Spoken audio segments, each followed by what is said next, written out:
This is why it's so nice to not have makeup on. That is so beautiful. No. Meghan Markle Googled, is the race card an actual car? I always think about it like the end of Super Mario Brothers. Slay the dragon, save the princess. I'm like, that's my husband. It was intended to be the story of her redemption. Without makeup or a script, Meghan Markle was just herself, soulful, and prepared to share her tale. However, it blew up in her face within hours of the podcast's release. Not because of tabloids or trolls, but rather because no one took her seriously. I'm going to go over there and put my fists down your throat because your voice is driving me insane. I believe the woke people have been sleeping. Oh my God, you're talking about your difficult life and how wealthy you are, even though I work so hard. It's simply so strange. It's absurd that I'm trying so hard to find something positive about her. You can leave your family if Meghan and Harry can. The stories are rehearsed, the atmosphere is forced, and eventually the tears dry up like fuel on a slow-burning fire. Bill Maher took over. The HBO host destroyed her rather than merely mocking her. Millions of people previously thought this but lacked the courage to voice it aloud, and Maher's takedown confirmed it. The relatable mom image, the luxury-laced victimhood, and the phony. Tears all abruptly broke down at once because there was a plan behind the sob narrative. I think the woke have been asleep. Oh my gosh, I work so hard. You're complaining about your hard life and you're so privileged. It's just so weird. It's ridiculous. I'm searching for something to like about her, and it's so hard. Well, if Meghan and Harry can quit their family, you can. The stories are rehearsed, the atmosphere is forced, and eventually the tears dry up like gasoline on a slow-burning fire. Bill Maher took over. The HBO host destroyed her, rather than merely mocking her. Millions of people previously thought this, but lacked the courage to voice it aloud, and Maher's takedown confirmed it. The relatable mom image, the luxury-laced victimhood, and the phony tears all abruptly broke down at once because there was a plan behind the sob narrative. All that I've been keeping for you. I have full body chills right now. This is why it's so nice to not have makeup on. Thank you. Yes. Oh my God, there's something wrong with her. They want it both ways. These people were so mean to us and poor us, and we don't want. And the entire Meghan Markle apparatus started to fall apart as soon as the mask came off. 20 minutes into the podcast, this little picture, quite a grainy picture, flashed up, which shows a basket of, homemade preserves with a card on it, HRH, Duchess of Sussex, Meghan. I find it a little bit cringe to give a gift to a close friend. Maher wasn't merely using Meghan as a prop. He was echoing the rising number of people who had been speculating for months that her attempts to appear genuine are as phony as the tiara she left behind. For Meghan, the timing couldn't have been worse. She and her wealthy best friend, Jamie Kern-Lima, had just launched a podcast episode a few days prior. Free makeup that is tearful and marketed as genuine Meghan. However, nobody purchased it, and Maher's voice joining the outcry was like tearing off the curtain from a Broadway performance. Meghan didn't appear to be at risk. The act was already falling apart when she arrived prepared. Put in a lot of effort. So hard. The moment that everything sells out, it doesn't mean that we're done. It means we're working on replenishment and what are the next SKUs and what's the next tranche of products and what's the timing on that and writing the newsletters and writing the social media captions and making sure that all that feels in line and what's the cadence of it. And then let me write a book about how much we don't. The main selling point of the show is that it's raw, without any gloss or filters. However, there was something strange about her when she was on camera. Her skin is radiant, her hair is expertly blown out, and the lighting is theatrical. Viewers pointed it up right away. Even worse, what is her red carpet ritual if she doesn't wear makeup?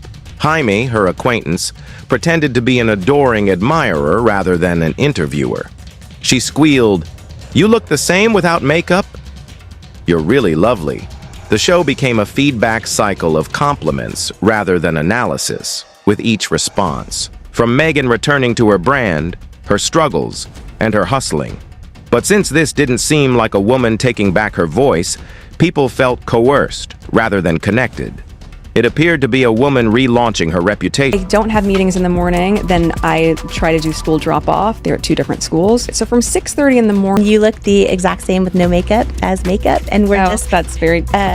children, and also it sets this really unrealistic expectation, which Meghan is so good at dealing. She's allegedly wearing no makeup. Meanwhile, she's got like the perfect blowout, like she's completely camera ready. And she also... Additionally, the Fishers were only beginning.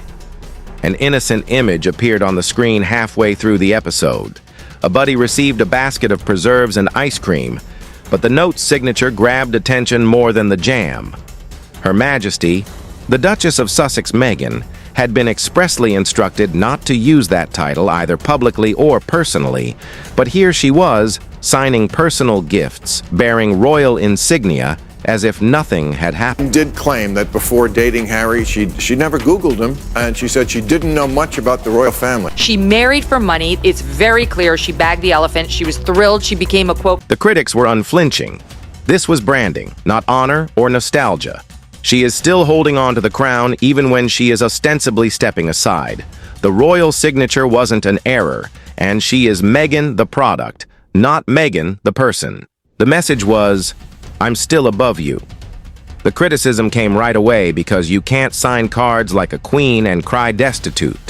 Princess too, and Harry is slaying dragons to rescue her. You know, look what we built. We've built a beautiful life, and we have 2 healthy, beautiful children. And I always think about it like the end of Super Mario Brothers when you get to the final level. And what's the goal in Super Mario? They're like, slay the dragon, save the princess. I'm like, that's my husband. Who's Harry rescuing her from? The family? Meghan attempted to depict her busy life, including school drop-offs, business meetings, and emails to her children every night.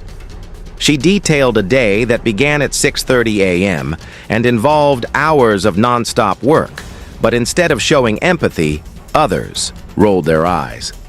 Since this is privilege in yoga pants rather than hardship, promotion for Suits. She was joking with one of the photographers that she can cry on command. Left eye, go. And then you watch a tear fall down her face, and then she starts cackling because she talks as like she's managing pandemonium, but she doesn't mention that she has a multi-million-dollar estate with live-in nanny assistants. And although those passionate emails to Archie and Liette are adorable in principle, picture your 18-year-old seeing 6,000 unread messages from their mother in their mailbox. It sounds more like performance parenting than it does like affection. The worst part is that she kept bringing up her product line whenever she spoke. She was pitching it, rather, than sharing her day. That story of a difficult existence. I just think she's crying for sympathy, playing the victim, when there's nothing to be a victim about, and there's also no sympathy to be granted for this lifestyle. America did finally find a way to say, you know what, we love victims, but you two, we've just had a little too much of it. Meghan the Barefoot Duchess was baking pastries and jams in a gorgeous kitchen for her Netflix show, which was meant to be the last charm play.